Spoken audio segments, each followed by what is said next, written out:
Cassandra Leong na iniuugnay sa Lucky South 99 Pogo sa Porac, Pampanga at may arrest warrant para sa qualified human trafficking tinutugis.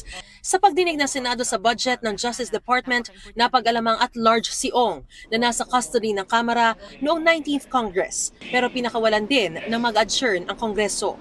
Wala pa raw kasing kaso noon si Ong. Alice Guo, umapilang manatili sa Pasig City Jail Female Dormitory. Iniutos ng korte na ilipat si Guo sa Correctional Institution for Women sa Mandaluyong matapos sentensyahang makulong ng habang buhay dahil sa kasong qualified human trafficking. Sa November 26, diringgin ang kanyang mosyon. Desisyon ng International Criminal Court para sa apela ni dating Pangulong Duterte kaugnay sa hiling na interim release ilalabas sa November 28. Naunang ibinasura ng ICC Pretrial Chamber 1 ang hiling na interim release ni Duterte para matiyak ang pagdalo niya sa paglilitis.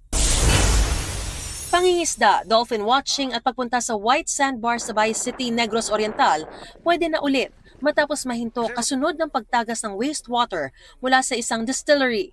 Pero idinaraing pa rin ng mga residente ang matumal na huli at mahinang turismo. Mariz Umali nagbabalita para sa GMA Integrated News.